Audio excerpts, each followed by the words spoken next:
Hi, everyone. The Partial Prophet here. Thanks for tuning in. So, I wanted to remind you that we know in part and we prophesy in part, and then when Jesus comes, we will see fully. Okay, so today we're going to talk about the prophetic shadows in Purim 2022. Okay, so everybody, happy Purim 2022. It's pronounced Purim in the Hebrew. Um, so today is actually the day I'm making this video on the day of Purim. But actually tomorrow's Shushan Purim, and we'll talk a little bit about that. Um, and so what I wanted to talk about, well, first let's talk about, so the Jewish people, so Purim is a Jewish holiday. Um, and one of the traditions that they have is the Sabbath before the holiday of Purim is called Shabbat Sakor.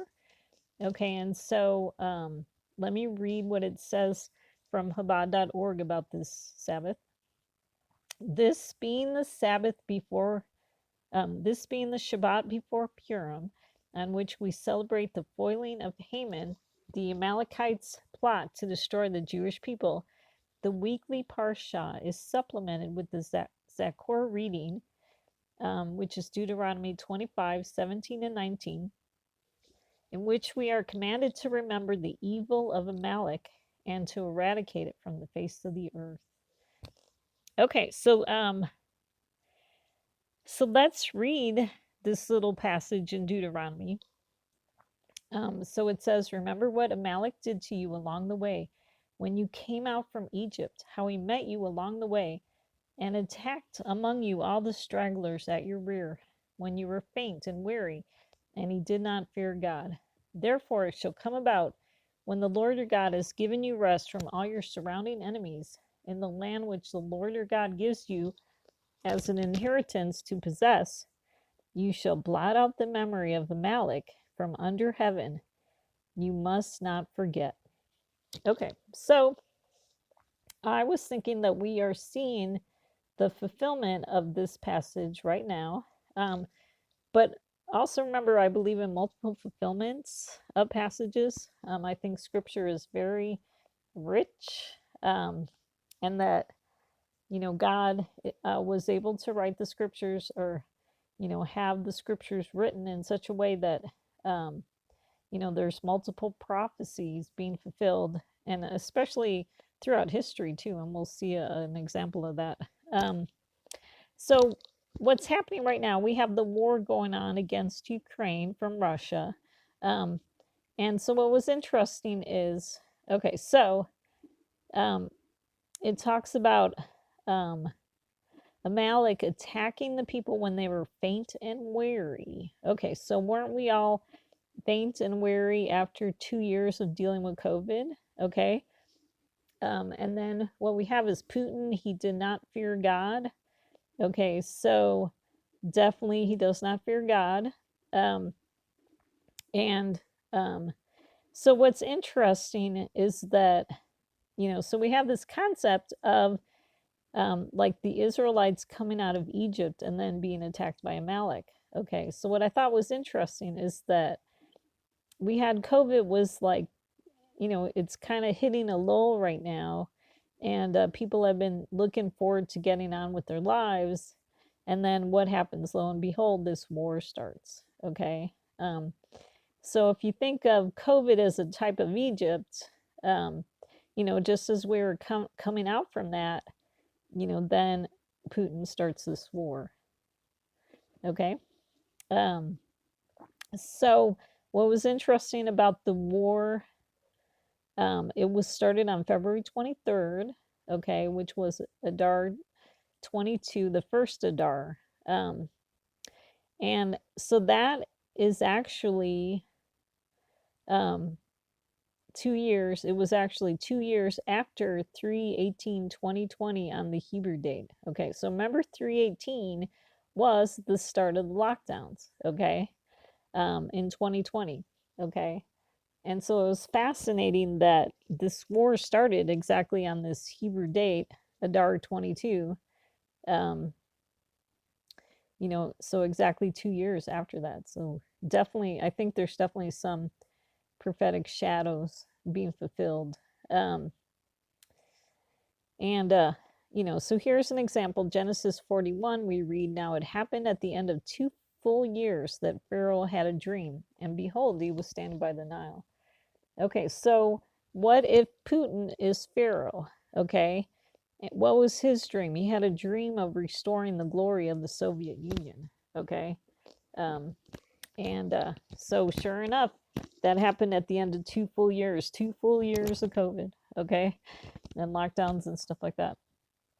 Okay, and then in Matthew 26, we read, "You know that after 2 days the Passover is coming, and the Son of Man is to be handed over for crucifixion." Then the chief priest and the elders of the people were gathered together in the court of the high priest, named Caiaphas, and they plotted together to seize Jesus by stealth and kill him. But they were saying, "Not during the festival, otherwise a riot might occur among the people." Okay, so the 2 days could represent 2 full years. Okay. And then, it says after 2 days, the Passover is coming, so the Passover um, holiday was when the Jewish people killed the lamb, okay, the Passover lamb, okay. And then it says the Son of Man is to be handed over for crucifixion. And so look at this war as, like Jesus's people being handed over for crucifixion, okay.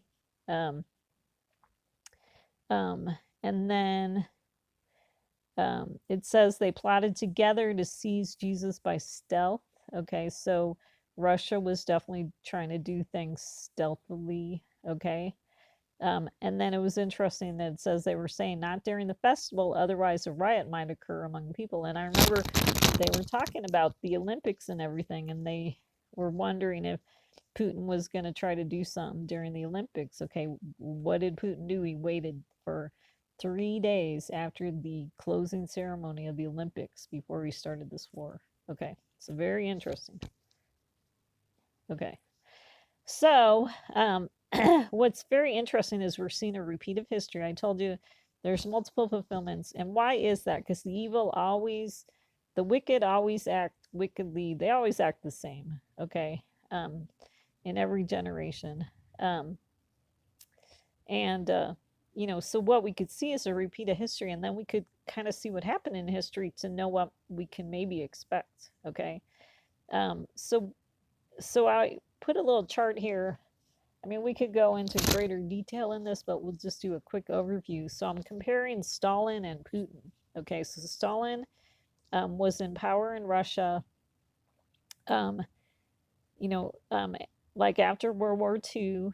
Um, and Okay, so he was in power. Okay, so what was happening was he had kind of started this propaganda campaign against Jewish doctors. Okay, so I wrote blood libel here because if you understand the history of the Jewish people, um, in every generation there's this lie that kind of comes up where they accuse the Jewish people of um, I mean, one of the lies is they accuse the Jewish people of killing Christian children for their blood for the Passover matzah.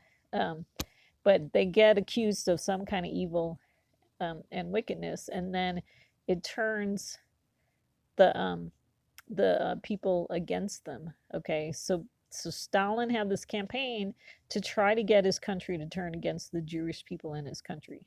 Okay, and it was kind of working because uh, Russians were afraid to go to Jewish doctors and all that stuff. Okay. So then over here to Putin on the right hand side, we saw that he started this propaganda campaign against Ukraine. Okay. He was even, you might have heard, he was trying to make it sound like Ukraine started the war. Okay. Instead of, him starting the war. And he even like called the Ukrainians, Nazis and stuff like that. Um, Okay, and so then back to Stalin. So before, um, sort of the history of, before this time frame. So World War II, we had 6 million Jews had died in the Holocaust. Okay, um, and then the time frame um, of before this war of Putin, we had 6 million people died worldwide of COVID. Okay, so definitely an interesting parallel. Um, and then so in during the time of Stalin, we had Jews from the Soviet Union wanting to start a new life. There was you know a, a bunch of them that wanted to start a new life in Israel. Okay, so what was interesting is that the war had ended. All those Jewish people had gotten killed, and then the nation got established in 1948. And so, I mean, it was a hopeful time for the Jewish people because they were really wanting to start, a new life, out from the Nazi regime. Um, but they were being frustrated by Stalin because he was persecuting the Jewish people in Russia. Um, and he actually killed, there's a story, well, not a story, I mean, like a news story where Golda Meir actually went to talk to Stalin and mistrusted him and gave him a list of the Jewish people in his country that wanted to go to Israel. And Stalin actually ended exiling them and, getting some of them killed, or maybe a bunch of them. Um, and okay, so then over to Putin. Okay, so similarities, we saw the Ukrainians, but not just the Ukrainians, really like people around the world. Okay, all of us were wanting to get back to life after COVID. Did we want to deal with the war? No, we didn't want to deal with the war. Okay, so very frustrating. Um, and then, okay, so back to Stalin. Stalin wanted to exile and kill the 3 million Jews in Russia. Okay, so what are Putin's plans? What is he trying to do? Um, obviously, we're not really clear what his plans are. Um, but definitely wanting to grab power. Um, so that's Putin. Okay, so now this is fascinating. Okay, so in Purim 1953, okay, so just when Stalin was getting ready to execute his order to kill to exile and the Jews to Siberia and kill them, um, just as he was getting ready to do that on Purim 1953, he fell ill, okay, and ended up dying a few days later. Okay, so talk about instant judgment from God. Okay, really fast judgment. Okay, and what's cool about that, if you understand the holiday of Purim and how, I mean, it is, really, it's kind of the prime example of you know, uh, the reversal of fortunes for the Jewish people. Okay, because it's based on the book of Esther, and we see that story of reversal of fortunes in the book of Esther. Um, and so that all throughout history, when certain things where it looked bad for the Jewish people and they were, about to get killed, and all of a sudden something happened to turn it around, they would actually create a holiday of Purim um, and celebrate it. Um, so there's actually a bunch of those, on the Jewish calendar.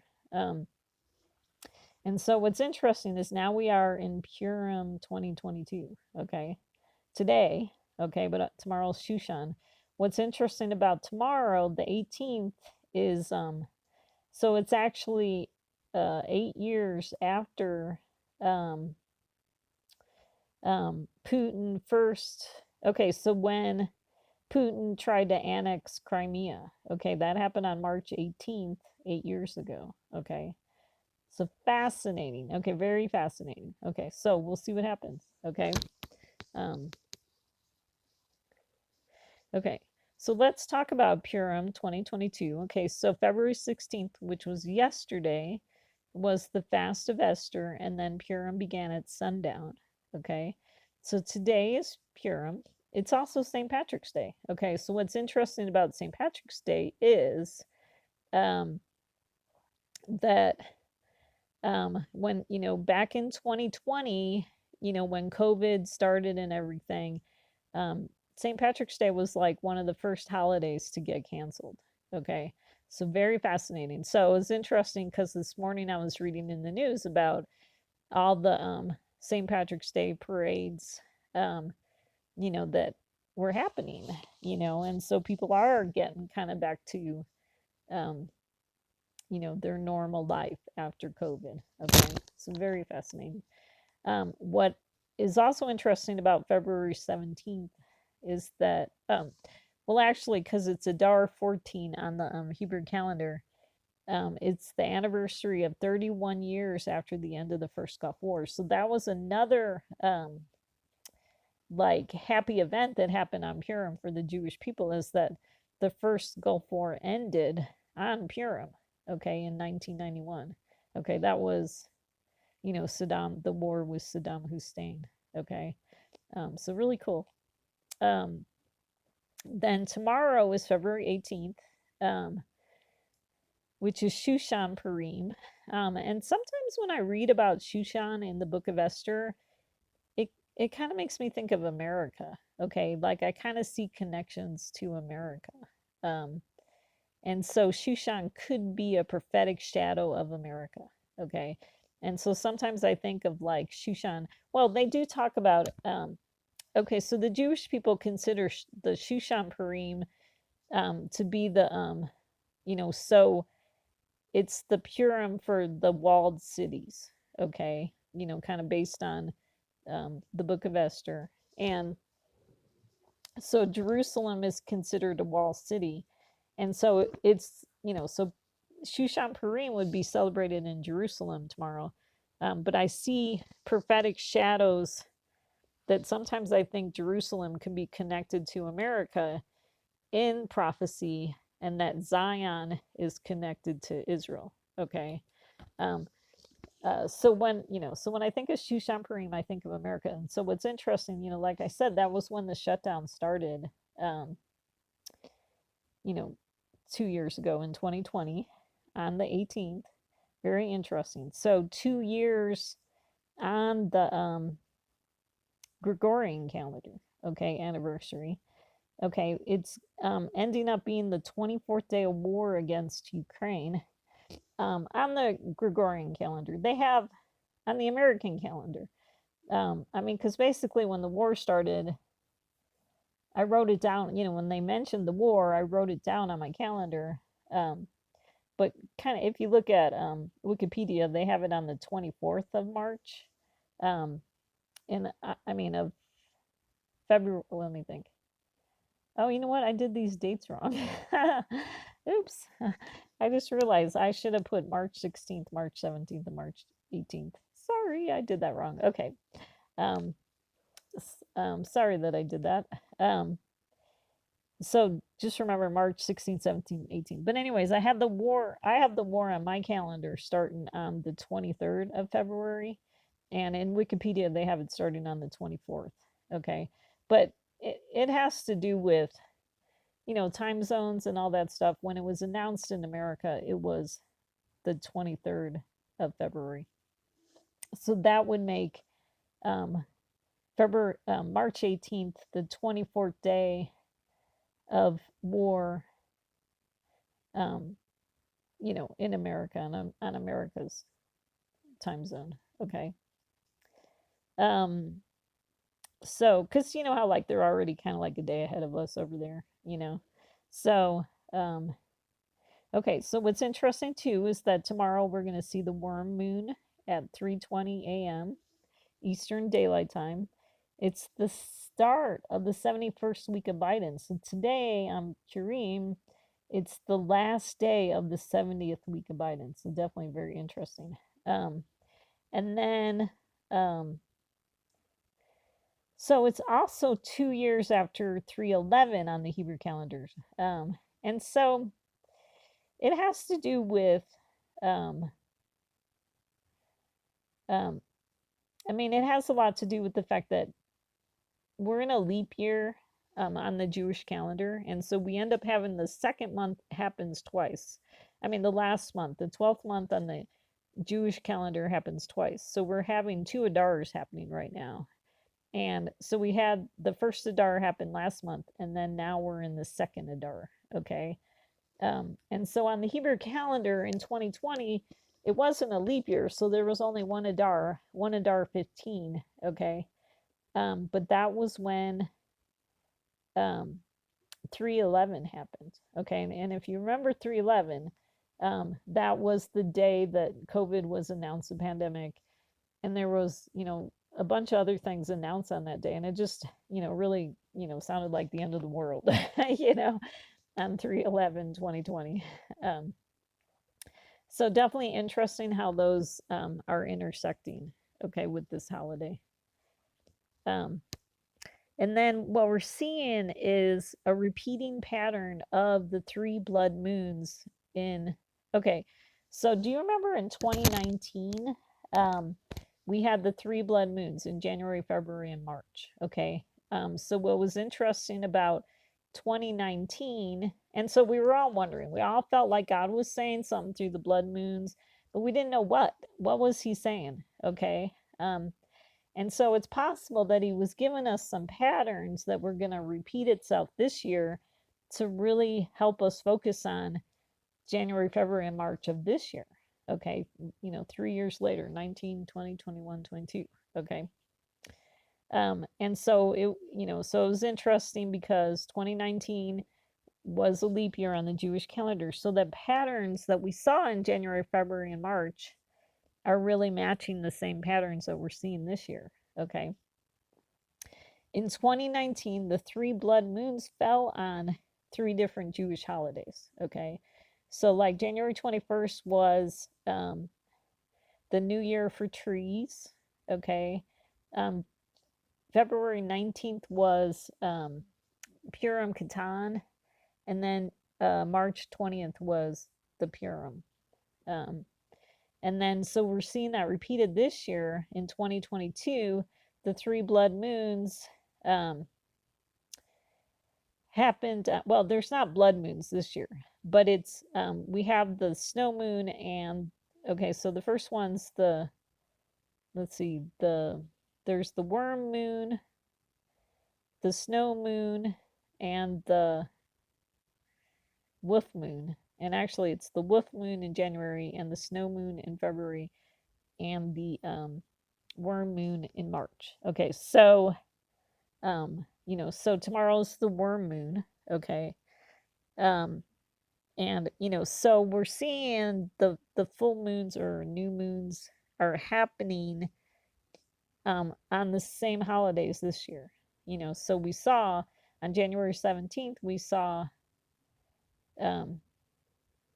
the wolf moon happened on the New Year for trees. On February 16th, we saw the snow moon happen on Purim Katan. And then on tomorrow, we're going to see the worm moon happen on Shushan Purim. Okay, so very interesting. What's an interesting pattern this year is they actually talk about the 3 black moon months. Okay, and so so that's kind of interesting. And so that's happening January, February, and March. And they said that's kind of a rare occurrence. And it doesn't happen everywhere. It depends on what time zone you're in. Because the new moon in January sometimes happened on February 1st in other time zones. Okay. But what we saw is there was 2 new moons in January. There's going to be 2 new moons in March. But there was no new moon that happened in February. So then they call that a black moon month. Okay. So go figure. But they're saying 3 black moon months in a row. Okay. So kind of interesting. What was interesting about the blood moons in 2019 is that the January blood moon was happening around the 2-year anniversary of Trump's inauguration. Okay, so we're seeing that 2-year time frame again. Okay, and then this year the last full moon or new moon is happening on the the 2-year anniversary of the COVID shutdown. Okay, so definitely seeing some repeat in the patterns. Okay. And then, let's see. Okay, so then, what's interesting is, so yesterday, March 16th, which was the fast of Esther, what was interesting is that we saw Ukraine's Zelensky was appealing to the U.S. Congress for help in their war. I think it was over Zoom or something like that. And what's interesting is that he mentioned Pearl Harbor and he mentioned 911 in his appeal. Okay, so very interesting. He's really kind of desperate. He really wants some help against Russia. Okay, and Biden's only willing to do a few things. Okay, um, and so that's kind of interesting. Um, so we read in the book of Esther, in Esther 4, it says, "Then Mordecai told them to reply to Esther, 'Do not imagine that you in the king's palace can escape any more than all the Jews. For if you remain silent at this time, relief and deliverance will arise for the Jews from another place, and you and your father's house will perish. And who knows whether you have not attained royalty for such a time as this.'" So I'm wondering if this is the message for Biden in the White House. Okay. Um, so it's easy for Biden to kind of sit in the White House or sit in America and think, um, nothing's going to happen to him. We're going to be fine. We don't have to worry about Russia. Okay. Um, but the message, um, from Mordecai, who's kind of like a messianic figure, is, don't imagine, Biden, that you could sit in the White House and that you can escape any more than, all these other, people like in Ukraine that are getting killed. Because if you remain silent at this time, which is kind of what he's doing, relief and deliverance are going to rise for God's people from another place, and you and your father's house will perish. Okay. Who would be Biden's father? Obama. Okay. What was interesting is that Obama got COVID at the beginning of this week. Okay. And then it says, "And who knows whether you have not attained royalty for such a time as this." Okay. So was Biden given the chance to be president right now? I mean, he was given the chance to be president right now to see what he would do. Okay. And he's not using his position of royalty to help out the Ukrainians. Okay. Um, and so that makes me think of the story of Jesus separating the sheep and the goats. Um, so Jesus said to the goats, "He will also say to those on his left, 'Depart from me, accursed ones, into the eternal fire which has been prepared for the devil and his angels. For I was hungry, and you gave me nothing to eat. I was thirsty, and you gave me nothing to drink. I was a stranger, and you did not invite me in, naked, and you did not clothe me, sick and in prison, and you did not visit me, at war with Russia, and you didn't send help.'" That, like, really true help. Verse 44. Sorry, I added a few things there. "Then they themselves also will answer, 'Lord, when did we see you hungry or thirsty or a stranger or naked or sick or in prison and did not take care of you?' Then he will answer them, 'Truly I say to you, to the extent that you did not do it to one of the least of these, you did not do it to me.'" So since Biden's not taking care of the poor, suffering people in Ukraine, he's not taking care of Jesus. Okay. And so I really wonder whether I'm really wondering if this war is a test, another test. I mean, there's always a lot of tests to see how people are going to respond. Are they going to respond like the sheep and take care of these people? Or are they going to respond like the goats and ignore these people? Okay. So definitely very interesting. Okay. So let's talk about some of the Purim traditions that the Jewish people do. Okay. So one of the things that um, I thought was interesting about Purim, it's the last holiday on their Jewish calendar. Okay, before the new year starts with Passover. So Nisan is the new month and the month of Passover. Okay. So Purim would be the absolute last holiday on the Jewish calendar. And so I was actually wondering if there's prophetic shadows of, so I'm wondering, with Passover being like the first holiday, um, if there was prophetic shadows connected to Obama's time being president with Passover, because it talks about like Passover, we have the connection to the Passover lamb, and really, God's people were persecuted during the time of Obama. Okay, really were like crucified, during the time of Obama. And then we had maybe there's a prophetic connection to Trump with Shavuot, okay, or what the Christians call Pentecost. So day 50, okay, so day 49 to day 50, okay, um, and and see, I'm actually kind of wondering with day 50 if that connects to, there's that term in the scripture that says time, time, and half a times, and half a time kind of connects to 0.5, like half a time, the half of something.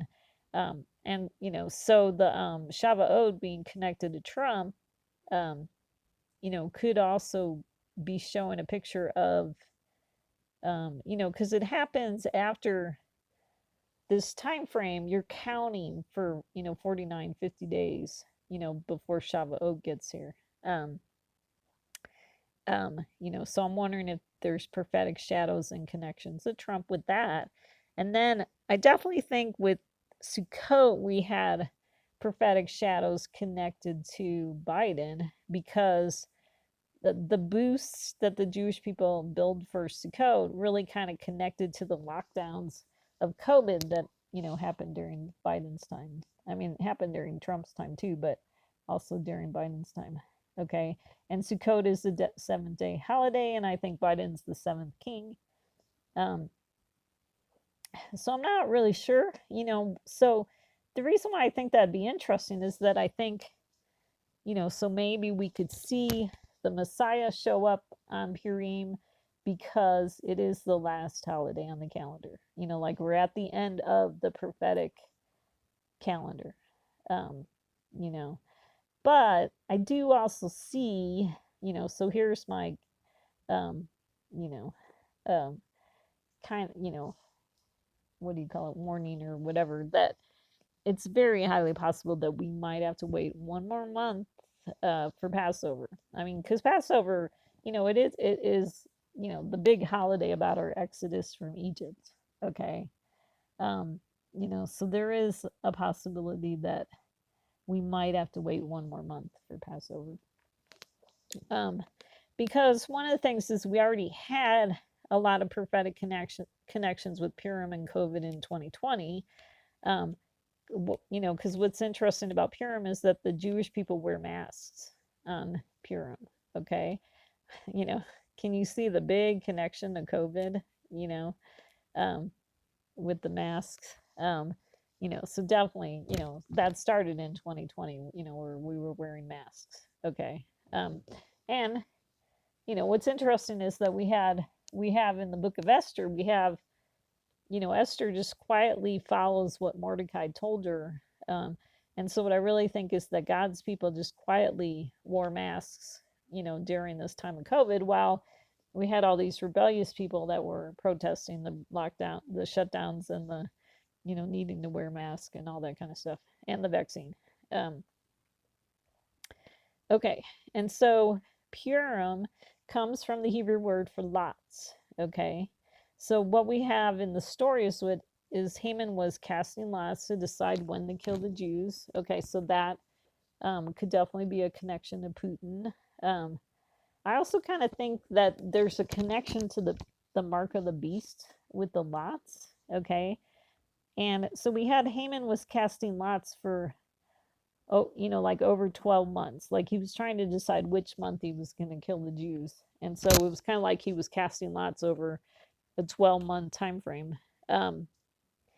And what I'm wondering if that is a prophetic shadow of the mark of the beast during the 12-month time frame that Trump had his quote unquote peace deals, and people were getting the mark because here Trump was doing all these signs, that looked messianic because, oh, he's making peace in the Middle East is what people were believing.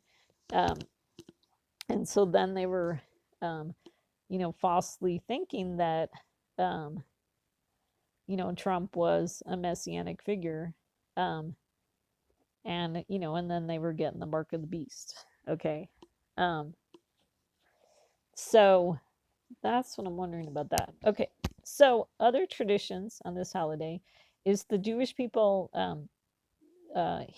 listen to the Book of Esther twice on this holiday. So they listened to it last night and then this morning. Okay. So um, I think that's really interesting because I do think that there is a lot of prophetic shadows in the Book of Esther, and I definitely think the whole last days story is in the Book of Esther. Okay, and so I think that's a very an interesting connection. Okay, um, and like I said before, we see the reversal of fortunes in the Book of Esther. The Jewish people thought they were going to get killed, and it got turned around. Okay, so that is a really neat connection to the holiday of Purim. Which you know we could definitely maybe see that as a connection to the time of Jesus returning. That would definitely be a big reversal of fortune. Um, and then what I think is interesting, in the Book of Esther is we see it kind of talks about the man Mordecai.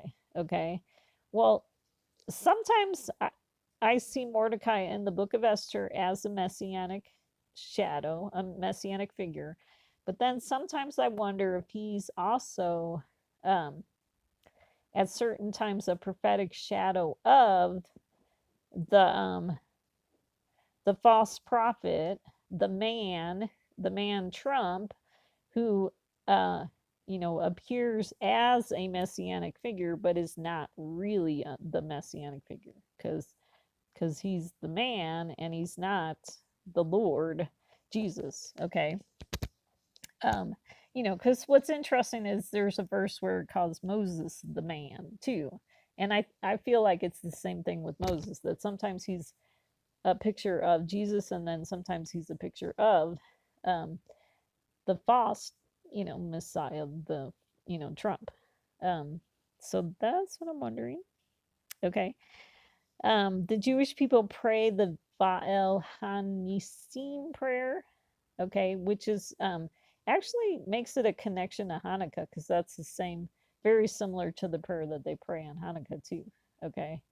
Um, and so it says, in the days of Mordecai and Esther, in Shushan the capital, when Haman the wicked rose up against them and sought to destroy, to slay, and to exterminate all the Jews, young and old, infants and women, on the same day, on the 13th day, on the 13th of the 12th month, which is the month of Adar, and to plunder their possessions. But you, in your abundant mercy, nullified his counsel and frustrated his intention, and caused his design to return upon his own head, and they hanged him and his sons on the gallows.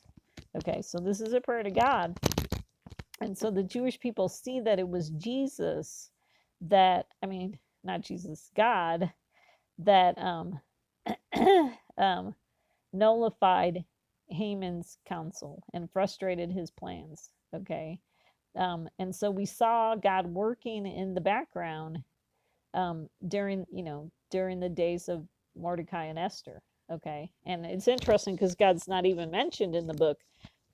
So sort of like God was hidden, but he was still doing stuff. Okay. Um, so definitely very interesting. Okay. And so, okay. So another tradition is they eat, hamantashes. Okay. And that's a Jewish triangular filled pocket cookie, usually associated with the Jewish holiday of Purim. The name refers to Haman, the villain in the Purim story. In Hebrew, Hamantashes are known as Osnei Haman, literally Haman's ears. So what's interesting about it is that basically there's three sides. It's a triangular shaped cookie. Okay, so I see kind of a connection to 666. Okay, but also a connection to, I talk a lot about this in some of my other videos, about Jesus on the cross with two thieves. Okay, this picture is repeated all throughout the scripture. The Red Sea is the same thing. You have Moses with the sea, or the Israelites in the middle of the Red Sea on the dry land, but the sea on a wall on the right and a wall on the left. Um, so, so definitely could be a connection to this, um, messianic picture that God paints all throughout the scripture. Okay. Um, okay. Another thing I think that's really important for Purim is that there's this tradition of wearing masks and costumes. So I already talked about the connection to COVID, but also there's this whole idea of concealment, masquerading, and hidden meanings. Okay. So we see in the book of Esther that Esther's hiding her Jewish identity. Haman's plan is hidden from the king until the second banquet of Esther. Okay. God is hidden. The work of God is hidden um, until it's not, you know. Um, and um, and so we definitely, so definitely very interesting hidden meanings. But the other thing for me, like this whole idea of concealment and masquerading, um, is okay. So I wrote this down. Let me read this. Hidden meanings.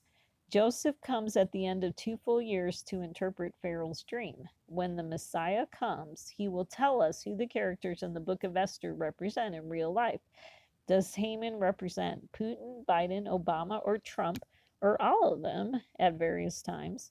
Does Esther represent the bride of Christ or the harlot of Babylon, or both of them at various times?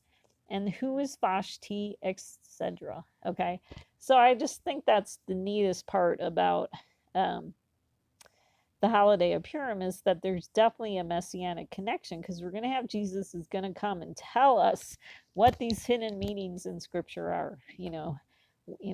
Who is who in the Scripture, and how is prophecy hidden in the Bible, and how he's going to show us how our lives have been fulfilling prophecy, but we might not have even known it because it's been hidden, it's been sealed, and so it'd be neat when Jesus comes and tells us all that. Okay, and so then there's also this long-standing custom of drinking wine at the feast. The custom stems from a statement in the Talmud attributed to a rabbi named Rava that says one should drink on Purim until he can no longer distinguish between curses Haman and blessed is Mordecai. Okay, so definitely kind of interesting. I think I got this information off of Chabad.org, just if you want more information.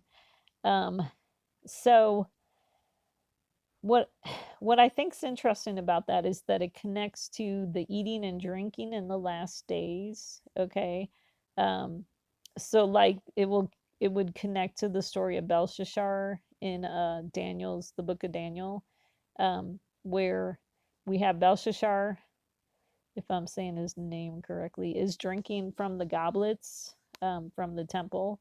Okay. So what we have is, in that story, we have people using holy things for their, uh, evil plans, or their evil schemes, or, whatever, using the holy for everyday use or whatever, and so I mean, I definitely think Belshazzar is connected to Biden, because we see Biden using the riches of America for his liberal causes, okay, or left causes, or whatever you want to call it. And then I think we're going to see Trump and his people. They're going to start a civil war. We saw them profaning the holy in America when they broke into the Capitol. And then I think we're going to see a repeat of that when Trump returns, and they start a civil war. Okay.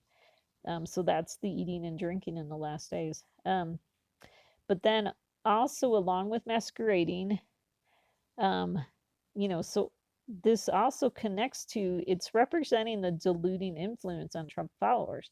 They are confused as to who Haman is and who the true messianic figure is. Okay. So, so I've heard in recent days that some of Trump's followers, and some of these, Proud Boys and, um, oh, I forget the other groups, QAnon followers, that some of them are like looking at Putin like he's a good guy when he's not, okay? And they look at Trump like he's a good guy and he's not, okay? Um, and so they're confused, okay? So that would happen if you drink too much wine. But that would also happen if you got this diluting influence in 2020 when Trump was doing his quote unquote peace deals, okay? I believe that God actually put a diluting influence on the Trump followers, okay? So we see a connection to that, okay? And then a Purim tradition is to send out baskets of food and drink to family and to the poor, okay? They look kind of like Easter baskets because they are to be filled with food that is ready to eat. Pastries, wine, candy, chips, and other snack foods certainly count. This might not be from Chabad.org, but then I don't remember where I got this from. And so kind of interesting, a connection to Easter. What I think is interesting is that it connects to, so it's sending baskets of food and also, sending money to the poor. Okay. So if you understand that God's people are the poor ones, okay, you know how Jesus comes and says, the meek shall inhabit the earth and blessed are the poor. That the God's people are the poor ones. Okay. They're not the firstborn right now. And that's why we need the reversal of the firstborn, is that, when in the last days, God's going to, do a reversal, and God's, right now God's people are like the dust of the earth or whatever.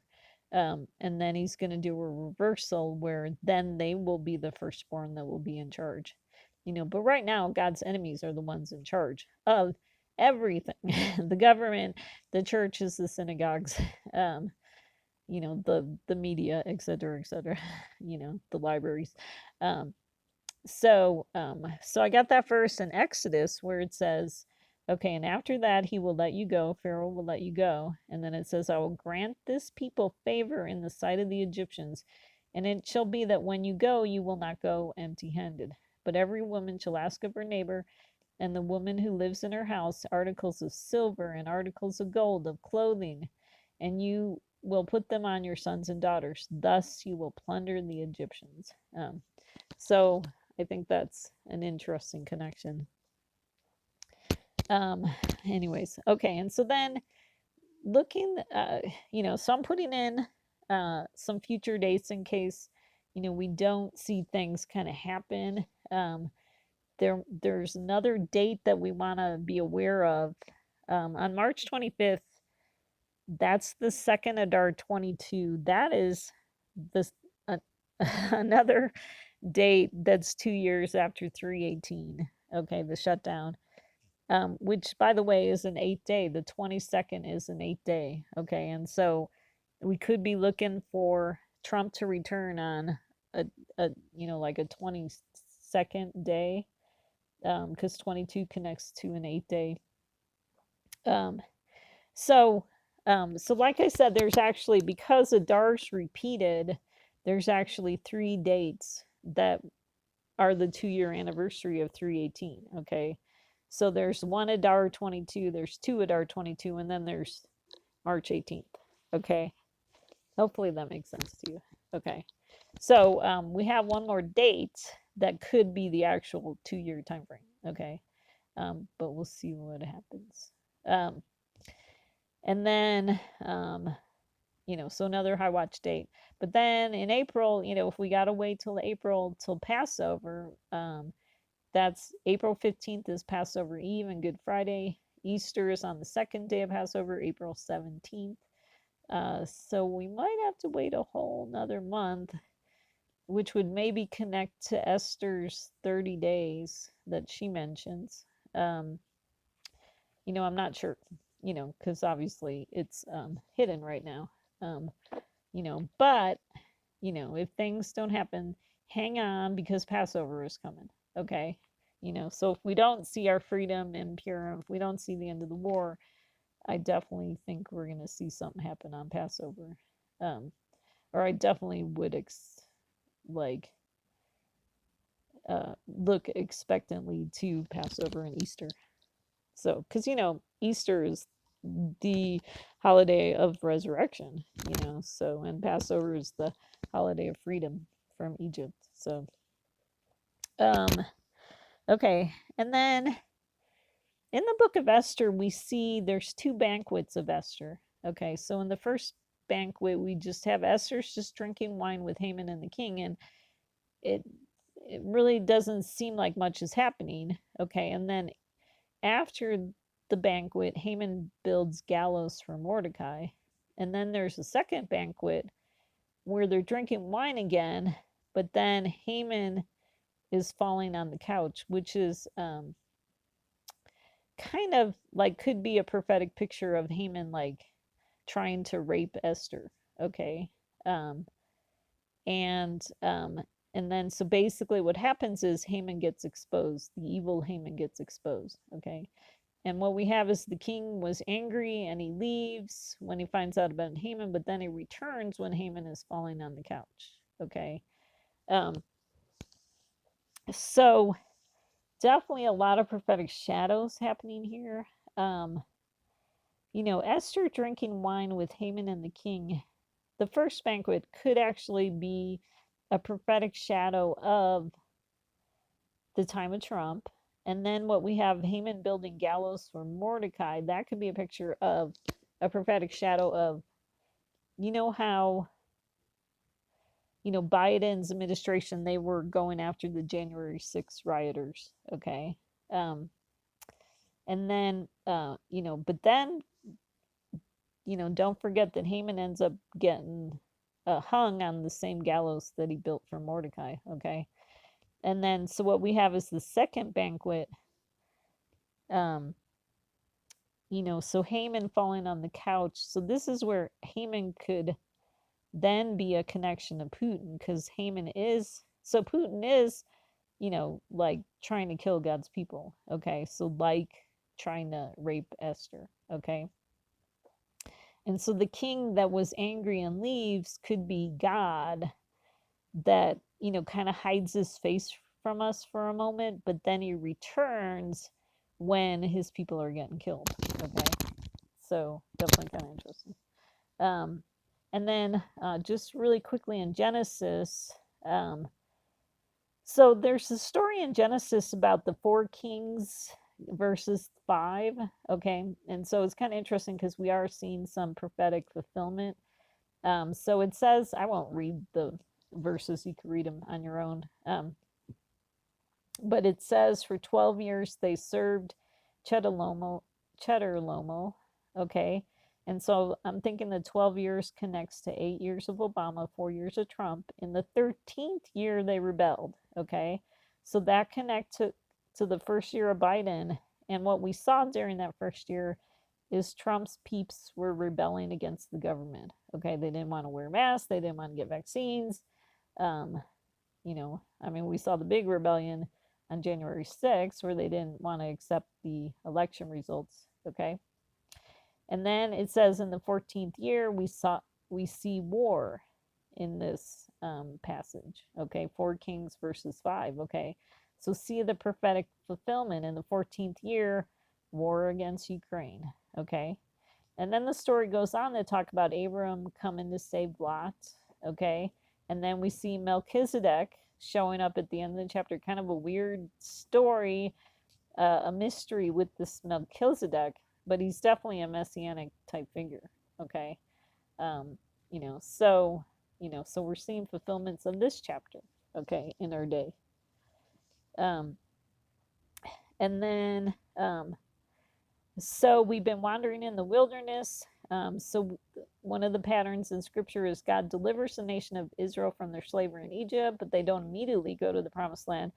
First, they wander in the wilderness with Moses as their leader, but Moses gets punished for not respecting God's word. Then a new leader, Joshua, ends up bringing them into the promised land. So what if God uses Trump to deliver us out of our slavery under Obama? Sorta, kinda, sorta. Then we wander in the wilderness with President Trump for 4 years. Can we consider that President Trump committed a similar sin to Moses by not respecting God's word? Yes, by dividing the land with the deal of the century, and kind of like selling the land out from under the Jews, to the Muslims, in his quote unquote peace deals. And for money, you know. Um, and then if so, then we can expect to see God punish Trump for dividing the land. Well, we did see punishment came with COVID, okay, but then we also saw 70th weeks.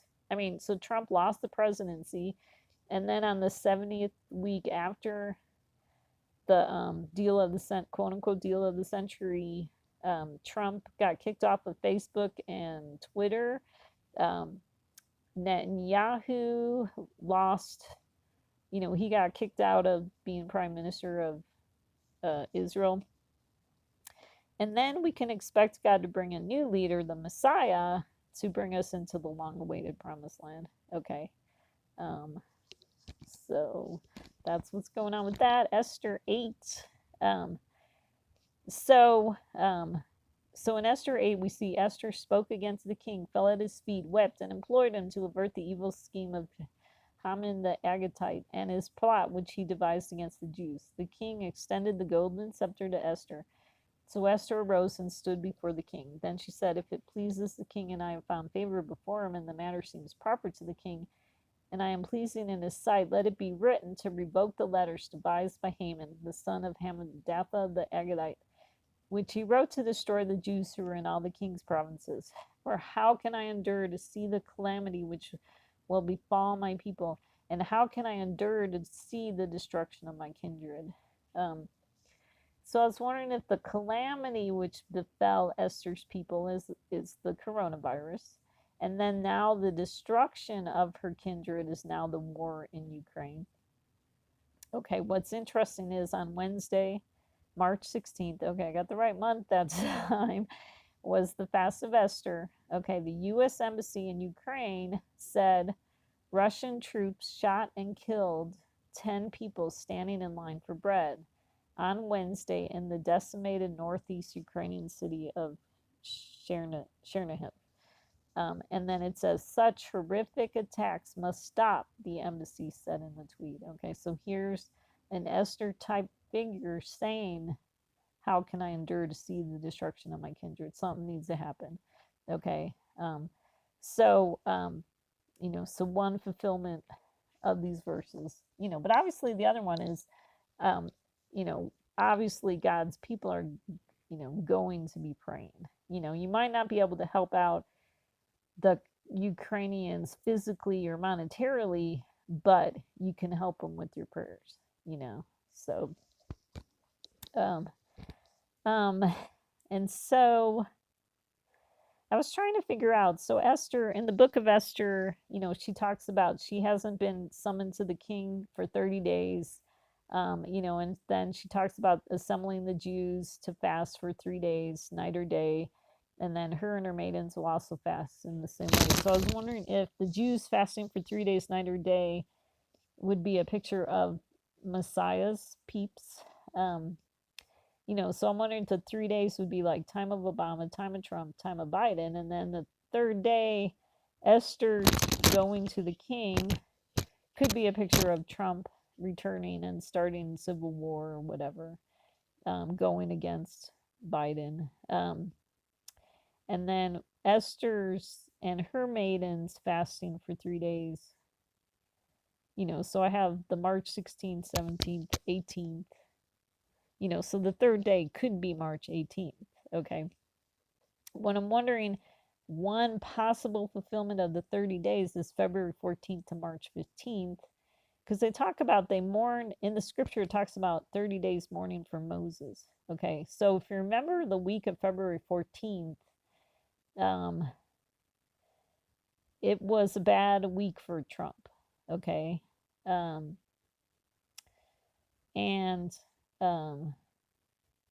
so 2022 is shaping up to be a legal nightmare for Trump world. Here's a timeline of upcoming court cases and legal obstacles. That came out on February 14th.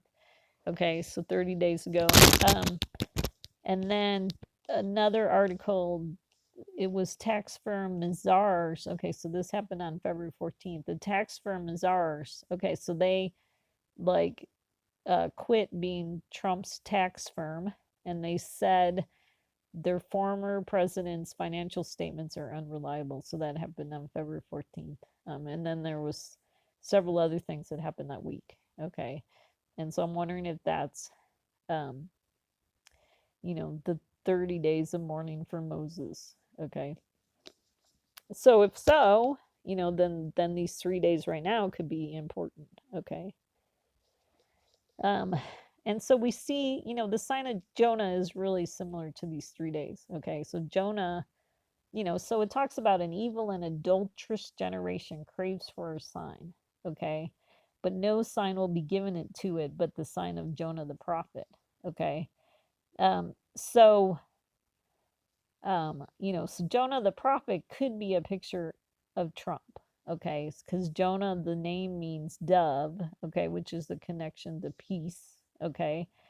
And so the 3 days and the 3 nights of Jonah being in the belly of the sea monster. The sea monster would be Obama and Biden. Trump being, or Jonah being 3 days and 3 nights in the belly of the sea monster could be like Jonah acting like the sea monster for 3 days and 3 nights. And so what we see is a connection to Trump's 6 peace plans, quote unquote, with Muslim countries. Okay. Because remember, there's twins in Rebecca or Rachel's womb. Rebecca's, I think. People on the left and people on the right, they act very similar. Okay, because they're wicked. The militant on the left and the militant on the right.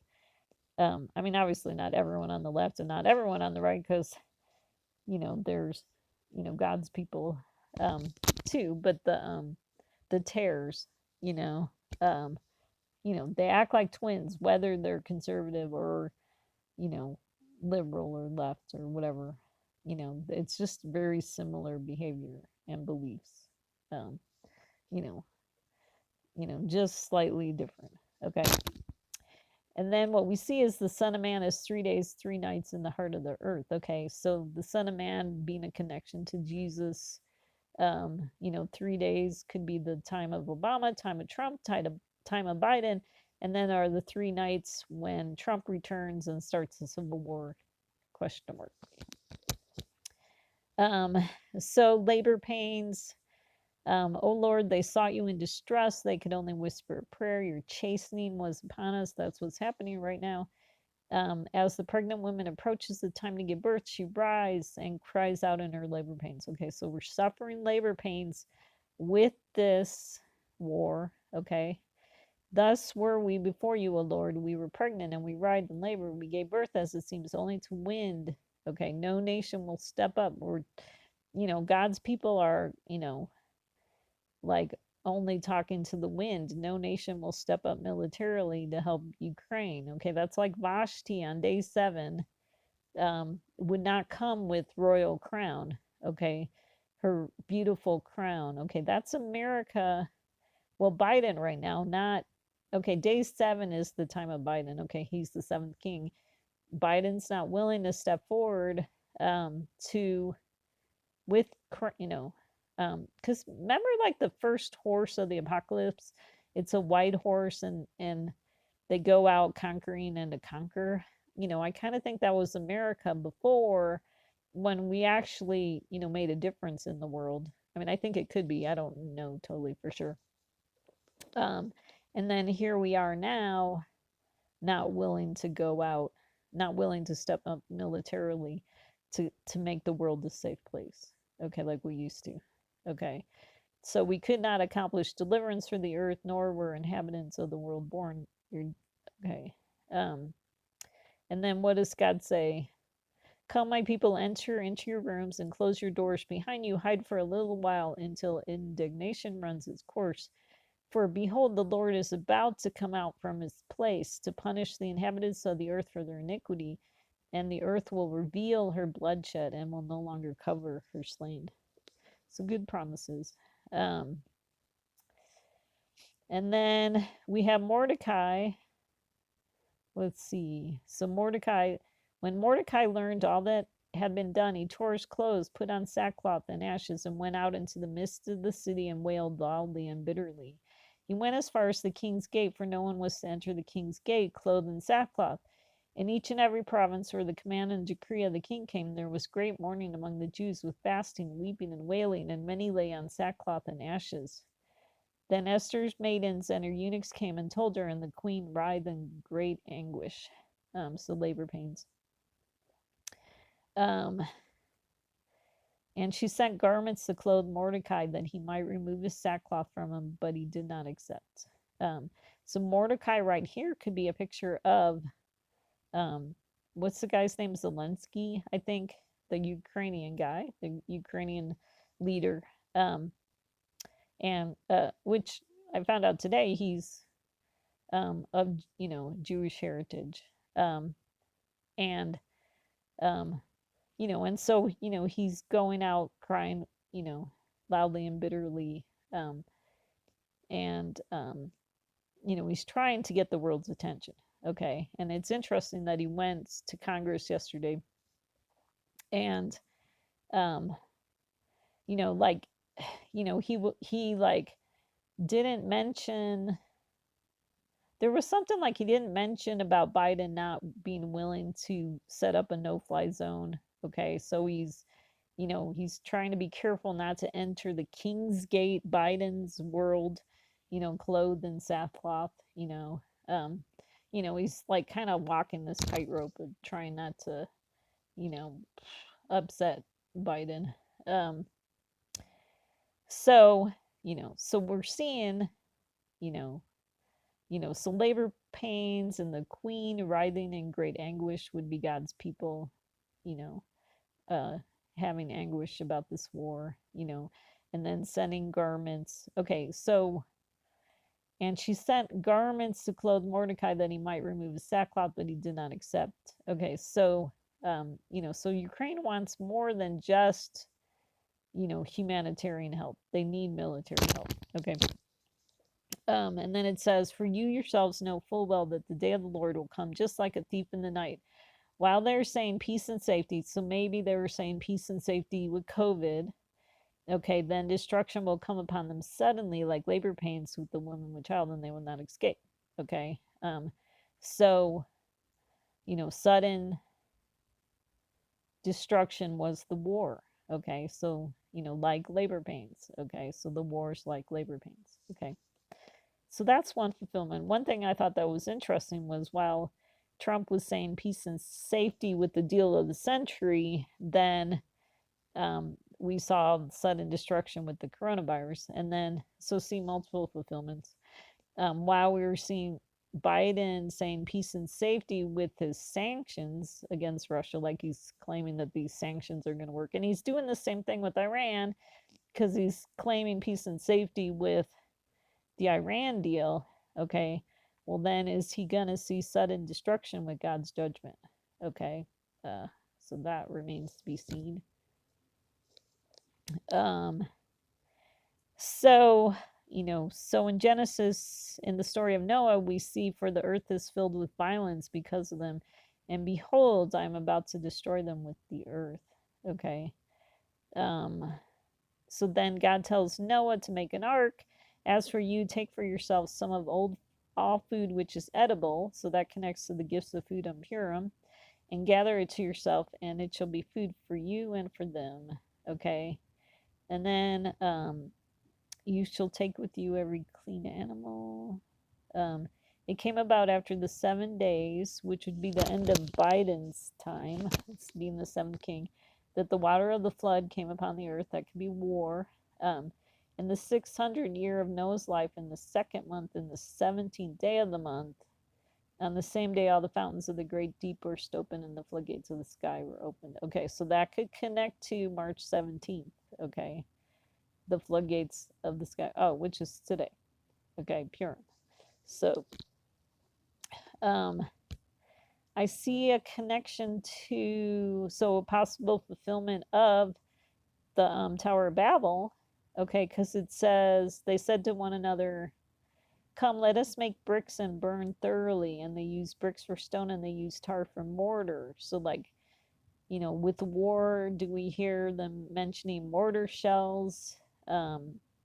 So that there's a connection to 9/11 from these verses because it's Genesis 11:9. So the Lord scattered them abroad from there over the face of the whole earth, and they stopped building the city. Therefore, its name was called Babel, and because there the Lord confused the language of the whole earth, and from there the Lord scattered them abroad over the face of the whole earth. Okay. So there was a tower being built and a city being built.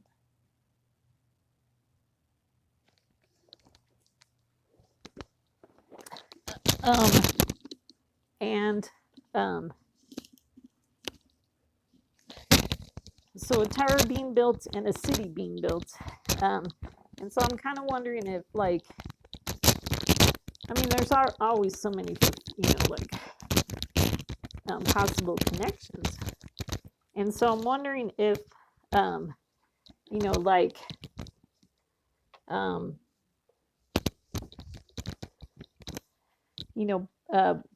Putin he's trying to build, a land or whatever, a city,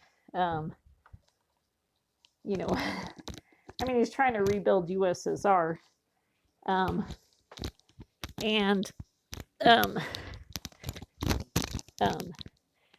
So what if he's trying to build, that city or a tower? He's building the tower, trying to make a name for himself. And then the city could be like Biden. He's, trying to get, we've already seen that with like the G7 where they kind of all,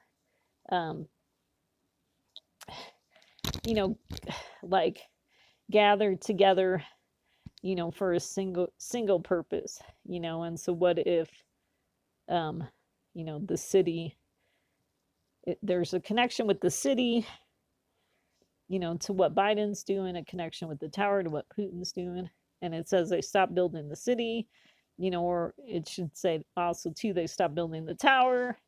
And so what, are we going to see Putin stop rebuilding the USSR? Because, God's going to come down and do something. Okay. Because God says, come, let us go down, and they're confused their language so that they will not understand one another's speech. Okay. So, is God going to come and scatter them, or, over the face of the whole earth? Okay. So a connection to 9/11. Okay.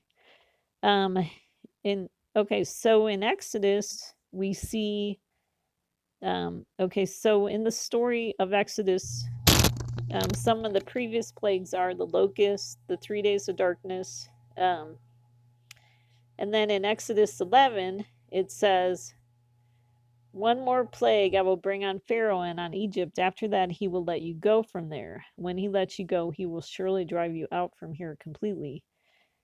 Speak now in the hearing of the people that each man asks from his neighbor and each woman from her neighbor for articles of silver and gold. Okay. We talked about that before. Furthermore, here's where it says the man Moses himself was greatly esteemed in the land of Egypt. So I wrote the man Mordecai. Is that a picture of Trump returning, being esteemed? And then it says, God says about midnight, I'm going out into the midst of Egypt, and all the firstborn in the land of Egypt shall die. okay? From the firstborn of Pharaoh who sits on the throne, maybe that's Putin, to the firstborn of the slave girl who is behind the millstones, maybe that's Biden, as well as the firstborn of the cattle. Moreover, there shall be a great cry in all the land of Egypt, such as there has not been before, and such as shall never be again.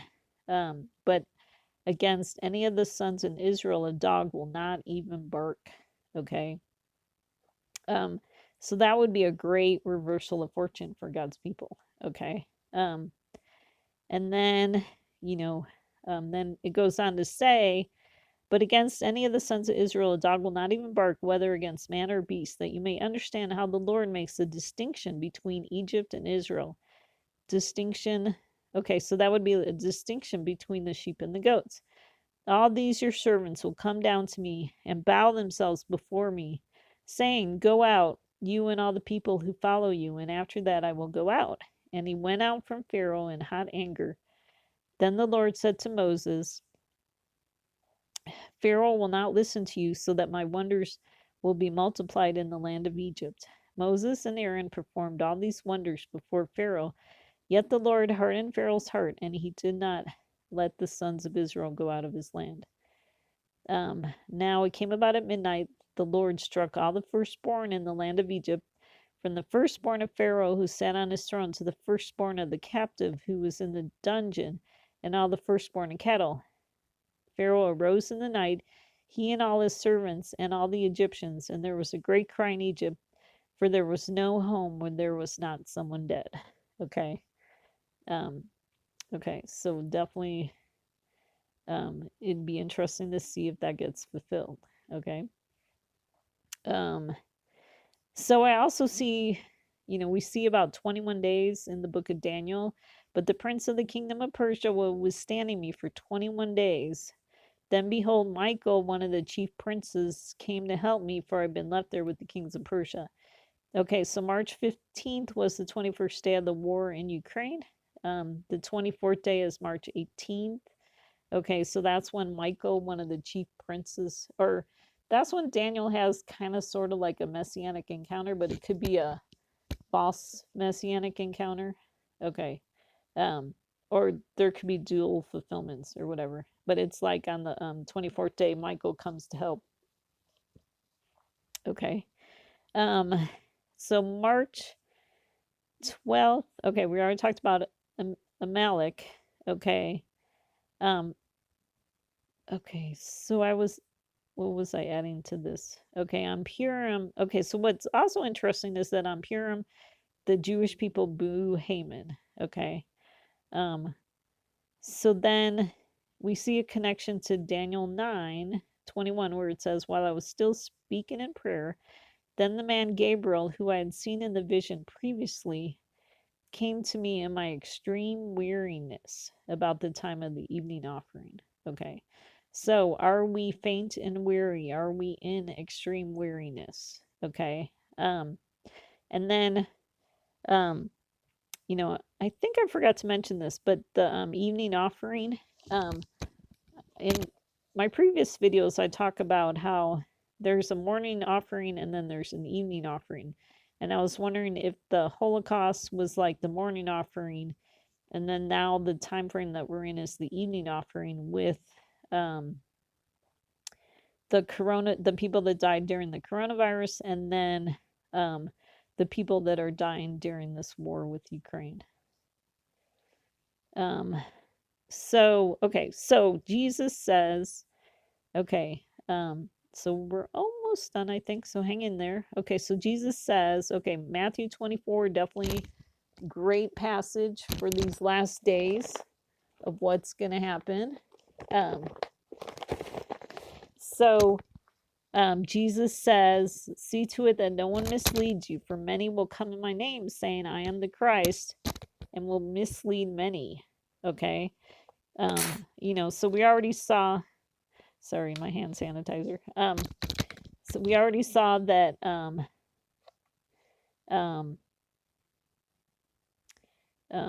we already saw like Putin being a, trying to, appear to be like a messianic figure. And then we have we had Trump, acting like a messianic figure. We have Biden acting like a messianic figure. Okay. So, no end to the false messianic figures. Okay. And what does Jesus say? Many will come in my name, saying I am the Christ, and mislead many. There's many of them. Okay. And then Jesus says, you'll be hearing of wars and rumors of wars. See that you are not frightened, for these things must take place, but that is not yet the end. For nation will rise against nation, and kingdom against kingdom. In Matthew 10:21, Jesus says, brother will betray brother to death. Okay, so that is definitely, talking about Russia and Ukraine, because, remember, there's a connection. They're related, Russia and Ukraine. Ukraine used to be a part of, Russia, the USSR. Okay. So definitely brother betraying brother to death. Okay. And in various places there be famines and earthquakes. So we had a 7.3 magnitude earthquake in Japan yesterday. But all these things are okay. So I don't like that NASB adds the word nearly, because, I mean, Jesus is saying, but all these things are the beginning of birth pangs. Okay. Then they will deliver you to tribulation and will kill you. So that's what's happening. And you will be hated by all nations because of my name. At that time, many will fall away and betray one another and hate one another. Many false prophets will arise and mislead many. Therefore, when you see the abomination of desolation, which was spoken of through Daniel the prophet, standing in the holy place, then those who are in Judea must flee to the mountains. Whoever is on the housetop must not go down and get the things out that are in his house. Whoever is in the field must not turn back to get his cloak. But woe to those who are pregnant and to those who are nursing babies in those days. But pray that your flight will not be in the winter or on the Sabbath, for then there will be great tribulation, such as not occurred since the beginning of the world until now, nor ever will. Unless those days had been cut short, no life would have been saved, but for the sake of the elect, those days will be cut short. Then, if anyone says to you, behold, here is the Christ, or there he is, do not believe him. Okay, so let's see. Okay, so the abomination of desolation, I think there's multiple fulfillments of that. There's multiple abominations of desolations, because I really kind of think that Trump's deal of the century was an abomination of desolation. That but we could also see the Russian military rolling into Ukraine is definitely an abomination of desolation. Okay, definitely, because God's. I don't know if I mentioned this, but Ukraine, there's a lot of there's Jewish people there, and there's Christian Catholics, in Ukraine. Okay, so I think a good percentage of God's people are in that country. And then I did want to make this comment, so I'll say it now before I forget, is that we're seeing a lot of, okay, so they said like 3 million people have fled Ukraine. Okay, so we're seeing like a type of exodus happening just in this war. Okay, they said like, this is like the biggest exodus in modern times, with 3 million people leaving Ukraine. But we also have a bunch of people leaving Russia too. Okay, because they don't want to be conscripted into the military. So definitely seen a repeat of some of the exodus shadows. Okay. And then what was interesting, Jesus talks about when you see the abomination of desolation, then it says those who are in Judea. Now that would be a connection of like, the people connected to the Jewish Messiah, they must flee to the mountains. And so in Ukraine, I actually heard about,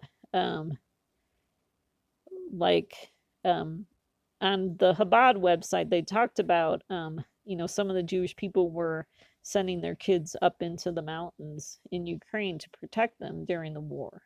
Okay. Um, uh, so, we definitely could be seeing some of the fulfillment of some of these verses here right now in this war. What's interesting, it says, pray that your flight will not be in the winter. So the war didn't start during the Winter Olympics. And then, pray that it doesn't happen on the Sabbath. Well, it happened on a Wednesday, was when the war started in America, maybe Thursday in Ukraine. For then there'd be great tribulation. Okay, unless those days have been cut short, no life would have been saved. Okay, so right now what we have is Putin is starting to feel desperate. Okay, his military is not really working as well. I don't know if he had some kind of plan, but they're not really seeing a good military plan.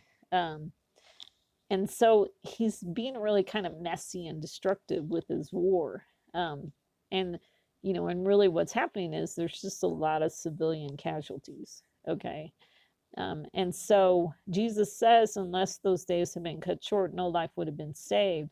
But for the sake of the elect, those days would be cut short. So, I, pray that this is really true, that God is going to cut this war short. And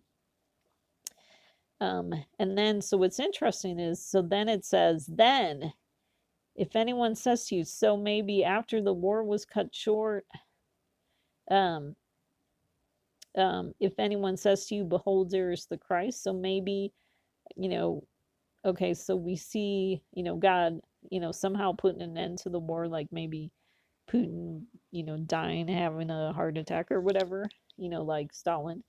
And then, is that when we're going to see, Trump reappear and people are going to be saying, look, here's the Christ, and, um, trying to claim that Trump is the messianic figure. Okay, so what does God say?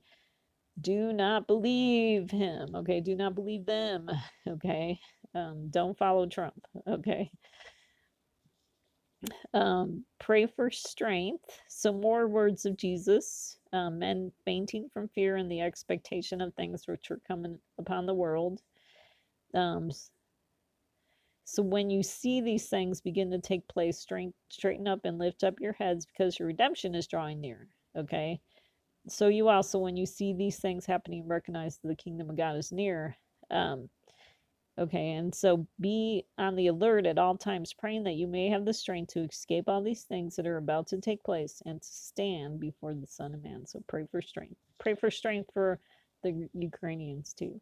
Okay. And maybe God's people too in Russia that are, trying to get out of there. And for all the people that are helping the Ukrainians too. Okay.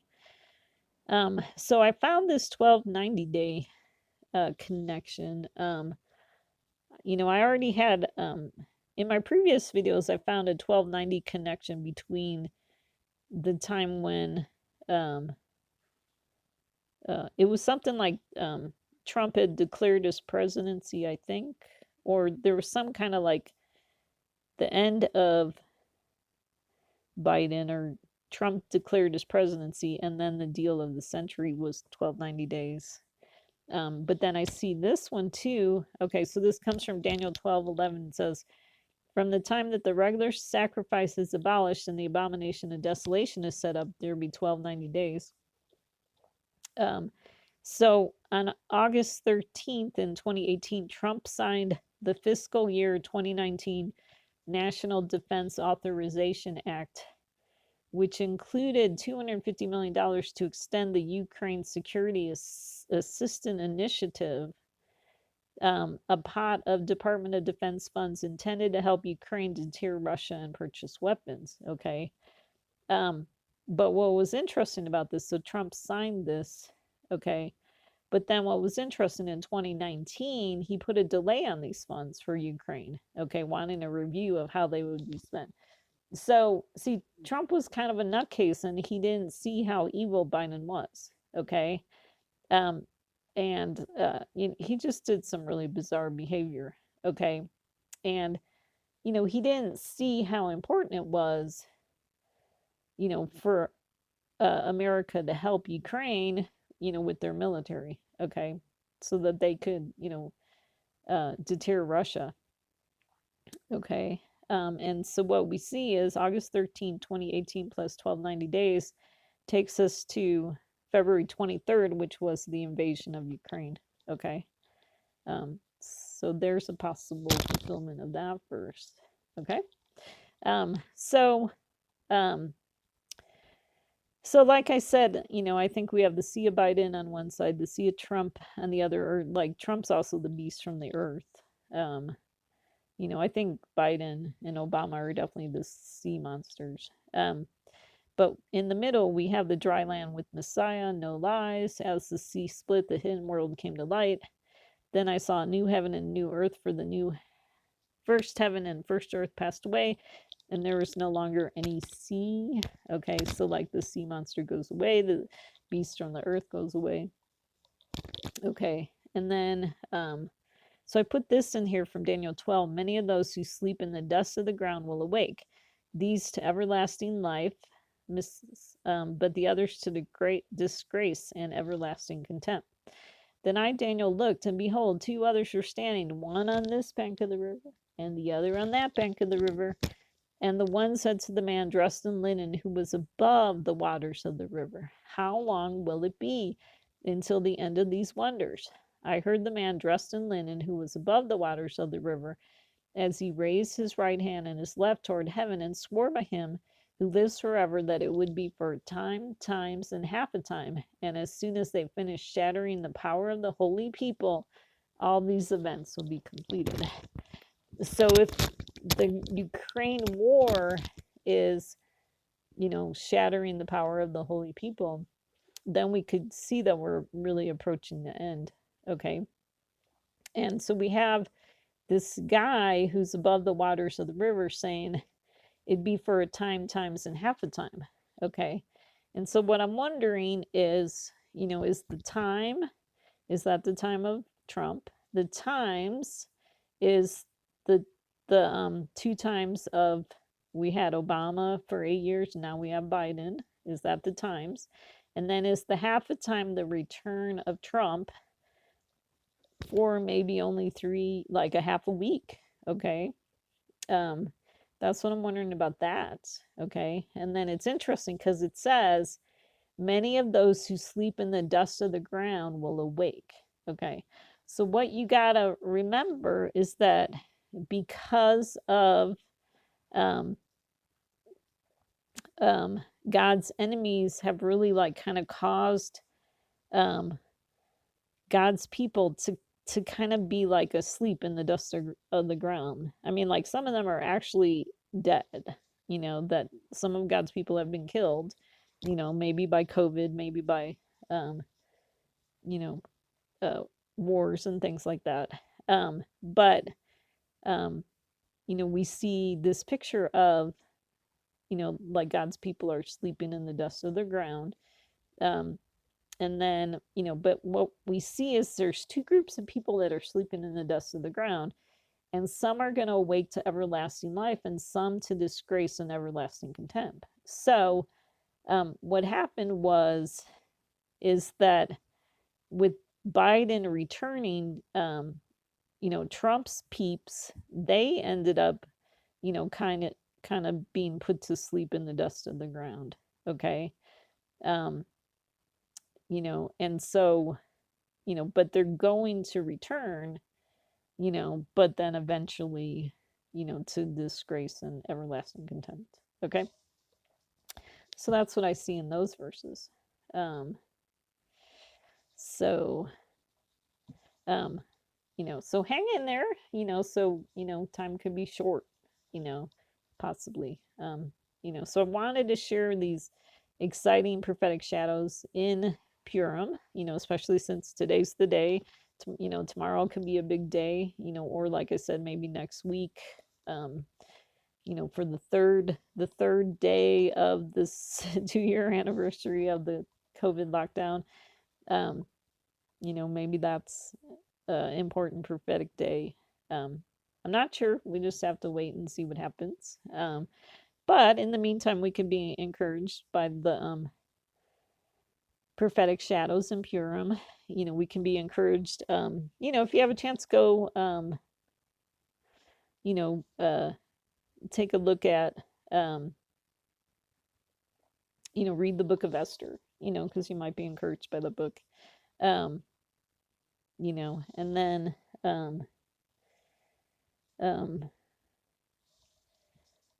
and then if you want to read more about Stalin, you can go on the Chabad website.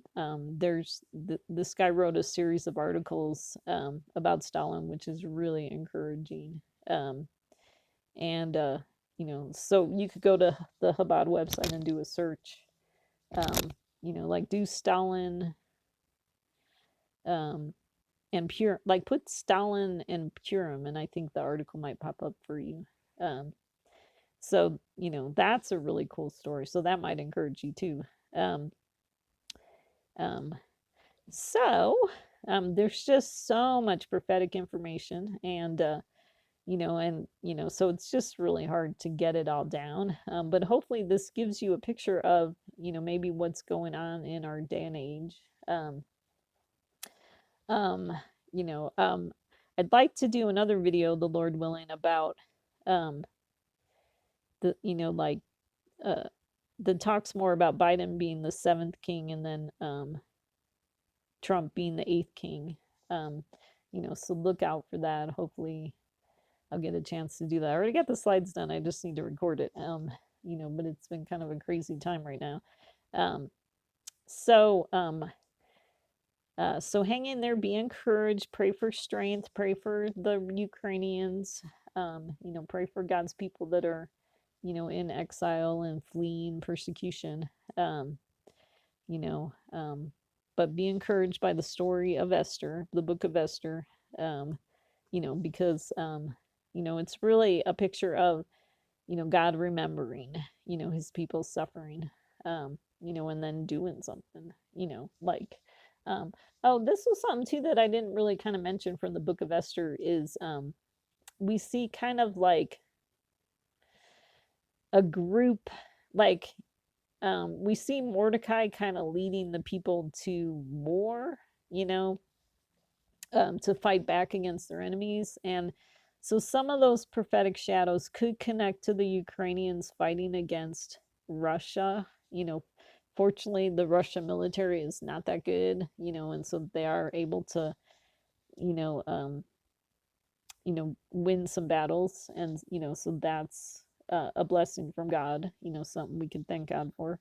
But also too, I wonder if some of the war and the fighting in the book of Esther could connect to, because I see Trump as being like a military type leader, and and Jesus, remember Jesus says that, his kingdom is not of this earth. If it was, he'd be fighting, or his people would be fighting for him.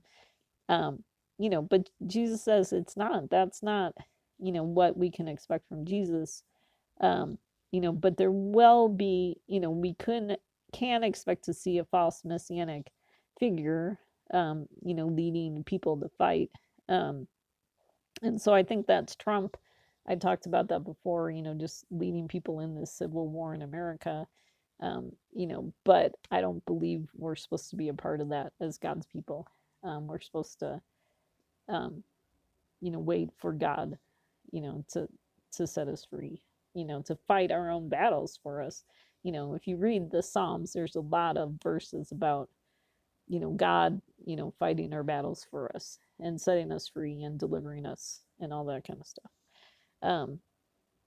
So hopefully that's everything I wanted to say. So thank you so much for tuning in. I really appreciate you listening. I pray for God's blessing and grace on you. Hang in there. I know life's probably hard right now. God has his people, just under birth pangs, just suffering a lot right now. And I'm sure you're weary. I'm weary. It's like no more. I can't handle any more, bad stuff going on. I'm sure you're like that too, and just pray for God's strength and endurance. I pray for you, your, God's strength and endurance for you too. Um, and and God's blessing and grace on you. So I appreciate you listening. Thanks for tuning in, and God bless.